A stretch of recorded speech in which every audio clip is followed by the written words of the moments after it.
Hello everyone, দিনটা ছিল জামাই ষষ্ঠীর দিন। এবছর আমরা মামা বাড়ি যাইনি। প্রত্যেক বছর তো আমরা জামাই ষষ্ঠীর দিন মামার বাড়ি যাই, কিন্তু এই বছর আমার বাবা, দিদি, জামাইবাবু, পিসি, পিসান, আমার বোনের প্রায় অনেক কাউকে নিমন্ত্রণ করেছিল আমার বাবা। আর এদিকে দেখো, আমরাও গিফট পেয়ে গেছি জামাই ষষ্ঠীর দিন। জামাই ষষ্ঠীর সকালে তো চিড়ে, আম, দই, ফল, মিষ্টি এগুলোই খেতে হয় জামাইদের। আর এখানে মা ছোট পিসান আর আমার পিসানকে এগুলো দিয়েছিল খেতে। আগের দিন আমি, দিদি, তারপর আমার পিসি এদেরকে ফোন করে বলেছিলাম যে তাড়াতাড়ি আসতে। সেই ওরা লেট করেই এসেছে। আপাতত আমার সেজদি, মেজদি এরা এসছে আর আমার পিসিরা এসছে। তো এখনও আমার অনেক বোনের বড়রা আসা বাকি। আর এইরকম একসাথে জামাই ষষ্ঠীর অনুষ্ঠান তো অনেক বছর আগে হয়েছিল, তখন আমি একটু ছোটই ছিলাম। আর এখন তো প্রায় অনেক আমার বোন, তারপরে দিদিদের বিয়ে হয়েছে। এখন তো আমি যত বড় হচ্ছি আমার মনে হচ্ছে আমি একটু বেশি ফ্যামিলি ওরিয়েন্টেড হয়ে যাচ্ছি।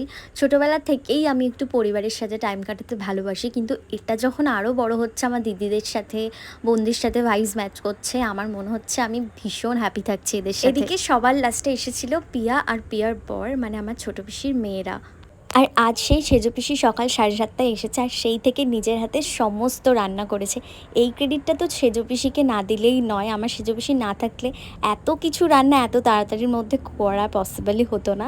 দুপুরে তাড়াতাড়ি খাওয়া দাওয়া করে নেওয়ার পর আমরা এখানে সবাই মিলে বসে গল্প করছিলাম। বিকেলের দিকে বাবা বাড়ি ফেরে, আর তারপর সাথে গরম গরম বেগুনি ভাজা হয়। সন্ধ্যাবেলা আমরা যখন এখানে সবাই মিলে বসে গল্প করছিলাম, তখন দেখি বনু আর রিজু আসে। তো আমরা তো ভাবতেই পারিনি ওরা আসবে। দুপুরে প্রীতি আর অরূপের নিমন্ত্রণ ছিল ওর মা বাড়িতে জামাই ষষ্ঠী, তাই দুপুরে লাঞ্চ করতে পারিনি। তো রাত্রেবেলা ডিনার করলো। রিজু আর বনু এখানে ডিনার করে নিল, তারপর ওরা চলে গেল বাড়িতে। আর আমরা যখন অনেক ছোট ছিলাম তখন না সবার সাথে সবার খুব দেখা হতো প্রায়, কিন্তু এখন একদমই দেখা হয় না। তো প্রীতির বিয়ের সময়ও তো বনু থাকতে পারিনি, তখন ওরা দার্জিলিংয়ে ছিল। ওই জন্য বনুর সাথেও এদের অনেক বছর পরই দেখা হলো। অনেকেই চলে গেছিলো সেদিন, আর আমরা একসাথে থাকা মানে তো সারাদিন গল্প।